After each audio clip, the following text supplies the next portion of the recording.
welcome to BioAsia Taipei, Taiwan. And I'm Jonas Wang, and we are here in BioAsia Taiwan. We are welcome Dr. Jonas Wang from StemCyte. He has extensive experience from academia to industry, then to VC, and now he founded StemCyte, and also one of the pioneers in Taiwan cell therapy. So thank you. So could you share us some of your experience from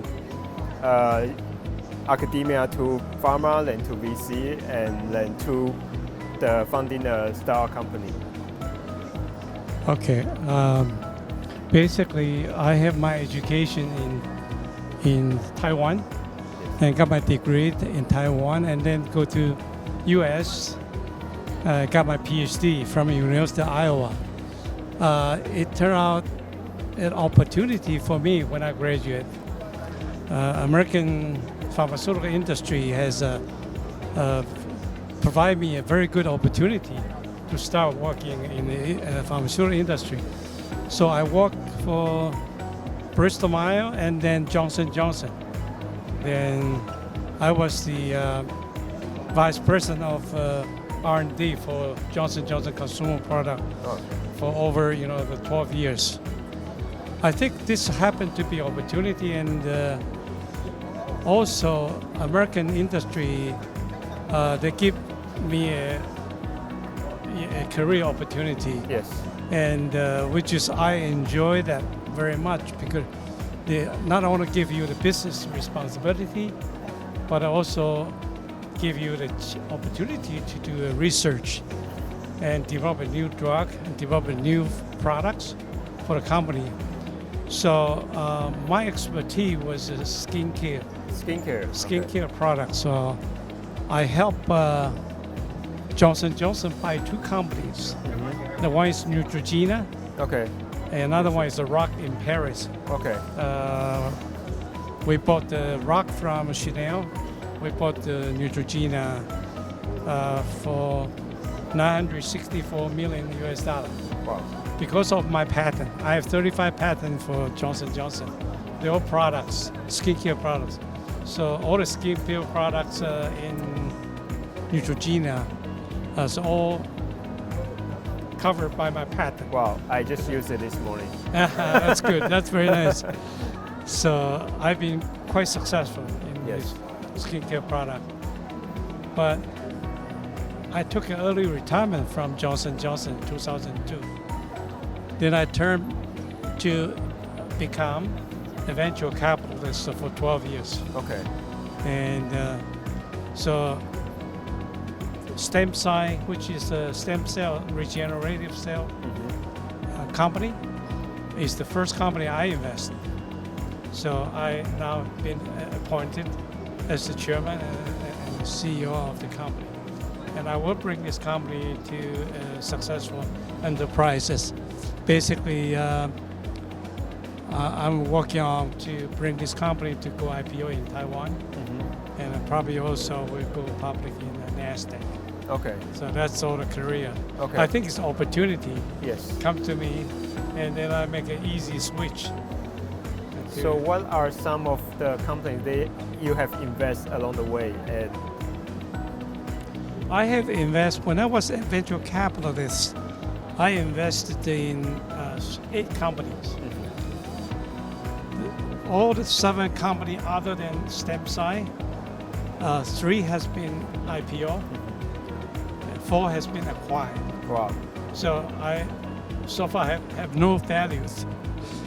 The only one left is the StemCyte. I'll take it to IPO myself. Yes. So I've been quite lucky and quite successful.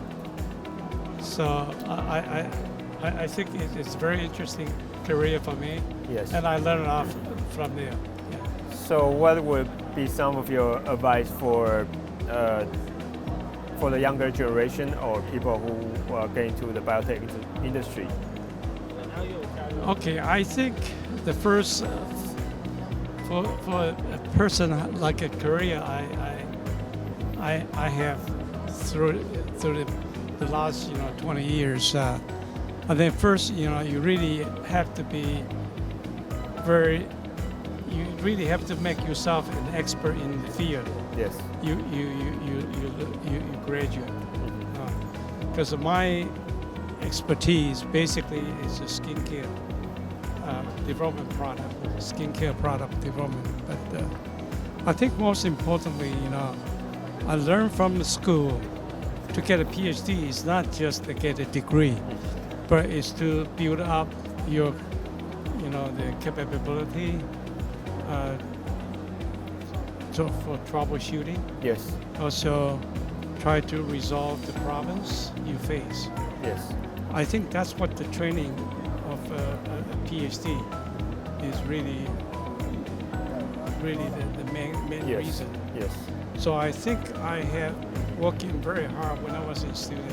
When I was student in school, I try to learn everything I can, and most of the problem I face in industry, as well as in the pharmaceutical investment, venture capitalist, I use the principle I learned from the school to solve those.